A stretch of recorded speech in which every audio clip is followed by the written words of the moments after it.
Hello, this is Drawing Fire. Dirty White Boy. Let's play Dead Space Ignition, where well, Dirty White Boy completed the hacks. We just watched here and said bullshit, and you can unpause it now. They sucked.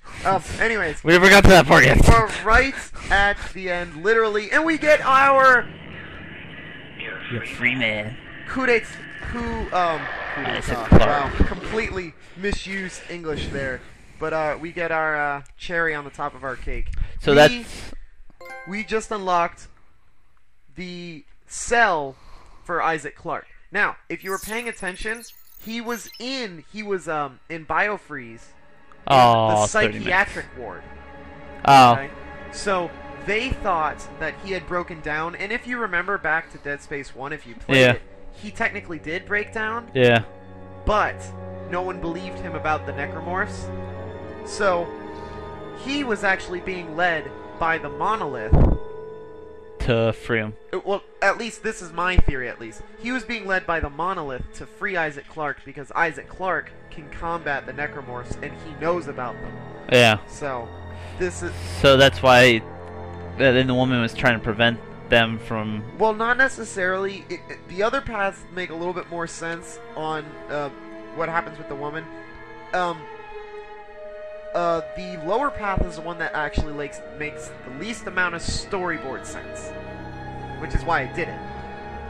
But the upper paths, when the woman dies in path 3A and 3C, you're like, oh, darn, that sucks. Well, we might as well tell him since we're not going to do it.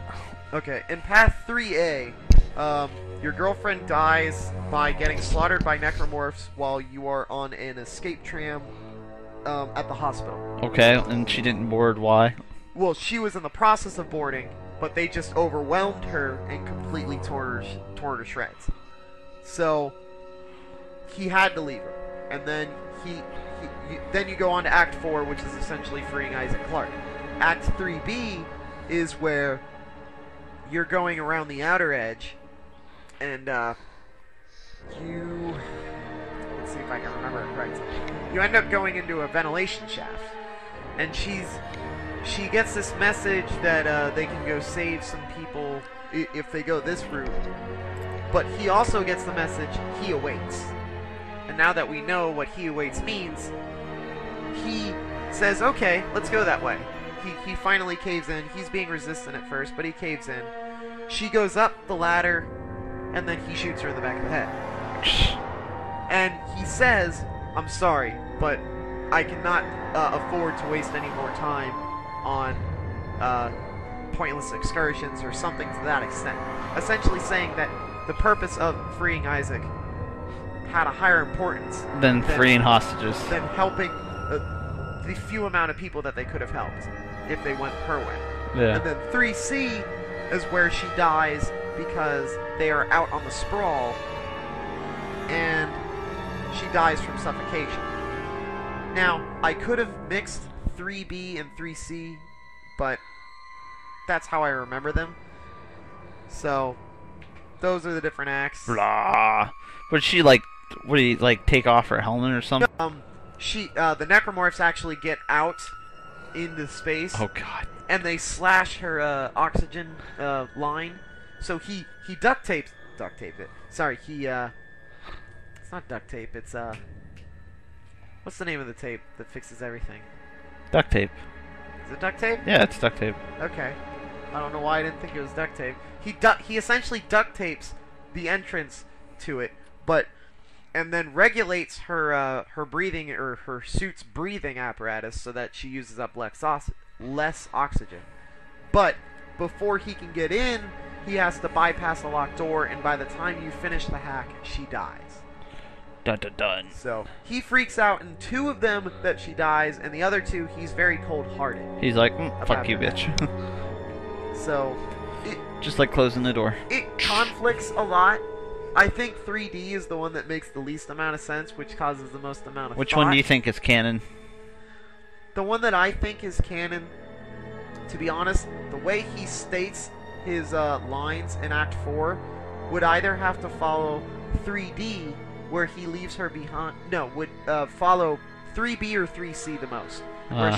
where he shoots her in the back of the head, because he says the people he had to leave behind, the sacrifices that he had to make. The only sacrifice that he has to make in any of the paths is losing her. Yeah. And technically in Path 3D, he doesn't make a sacrifice. He purposely kills her. Yep. But now, I mean, if you think about it, if you're going to the psychiatric ward, I doubt somebody's gonna want to follow you to the psychiatric ward on a fool's errand, as they might think, to free some random guy that has some psychiatric issues. Yeah. So maybe that's why he let her go. Probably. He knew she would never agree with it, but that might be a little bit too much, going into it too much. So. X. But that's essentially the end of the game. Yeah. You unlock some content. This is all you can unlock, and credits. You should sit there. Yeah. Did you know that? You should sit there and rate the game, like gameplay, graphics, sound, story. All right. Gameplay. Since we are looking mainly at mini games, you know, we can't really rate it on a the combat was insane. But, if we look at each individual one, the seeking one, where you're running after, is actually quite fast-paced. You have to pay attention. You actually sometimes have to use twitch reflexes. So on a scale of 4 to 5, it's 4 to 5, 1 to 5, I would give the seeking one a 5 if 5 is good and 1 is bad. Yeah. Because I really like the seeking one. What about reflector? The reflector uses a lot of puzzle knowledge. Yeah. Now, me personally, I didn't like it, but the puzzles, at least the first playthrough, were really, really good and challenging. But every playthrough after that, they're almost god-awful easy. Yeah. Because you have the fully upgraded rig. Mm-hmm. So I give that more of like a 2.5. Well, it kind of reminds me of like a more advanced version of the one puzzle in Resident Evil 5 from the one temple where you had to sit there and reflect the beams. Yeah, except a little bit more headachy sometimes. Yeah. The third and final hacking where you had the viruses was actually pretty reminiscent of tower defense games. Yep. If I do say so, where you're actually playing the attackers instead of the defenders. So I really like that one. I'd give that a 4, if only for the minor flaws that the Seekers don't always go the areas that you want them to go, and Sound and sometimes graphics. the spawning self-destruct bombs can spawn infinitely in such a way that you will never be able to complete the level, which that happened to me a couple of times. Alright. Sound and graphics. Sound. The sound is really good. I like the fact that the entire game is has voiceovers, and the voiceovers actually match the characters. Yeah. Very rarely do you have voiceovers match the characters well, and they display their emotions quite well, even if they're working comic book with style. very little, which ties in with the graphics. I mean, the graphics look good sometimes, And then they sit there and look like and then crap. they look like chicken doodle scratches. Well, it's like the animation. They didn't figure the animation since it was comic book style. They didn't figure animation into the comic book style. So the sound I would give a 4.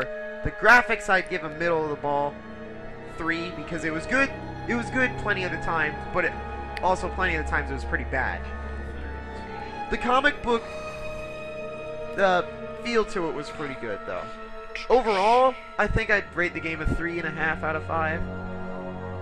If I had to bring everything together, because it's engaging, and I think I skipped the story, didn't I? Yeah. Oh well. Oh well, I skipped the story. Fuck the story. 3.5 overall. It was engaging. The story was interesting. And It's a quick game. You have 4 different paths, and each path doesn't necessarily take very long. If you count in the cutscenes, it probably takes about an hour. Wasn't this game like $5 or something? An hour to play through each. The game is If you actually buy it, like $5 if you buy it. However, through GameStop is having a deal that if you pre-order Dead Space 2, you get a code printed out on your receipt. Remember to remind. tell them to pre-order the collector's edition. The clerk that you want the code, you want the free code, and it'll print out on your receipt. You'll take it to a site and you'll get a code for either Make sure you PS3 get it or for the correct Xbox. console also. Yeah, make sure you get it for the correct console, PS3 or Xbox, and then you enter it in, and you can play the game for free. So that's what happens. That's what Skeleton's big. Alright. You should tell him what you get in the collector's edition for Dead Space. Oh, yes. The collector's edition of Dead Space 2. Honestly, one of the better collector's editions I've seen in a while. It essentially contains the game itself, a larger packaging, an art book, which might not be anything new, some extra a soundtrack, either digital or physical, and I think it was a physical one. a life-size plasma cutter replica. Don't you get some downloadable content also? I believe you might get some downloadable content. The main ones that I remember were the points that I hit. And honestly, for $20 more than the game, more than the regular edition, just getting the plasma cutter enough is a sale for me. Okay, let me see. I'm pulling up here. Product details. Come All on. right, let's see. Stop. Let's scroll down. I am scrolling down.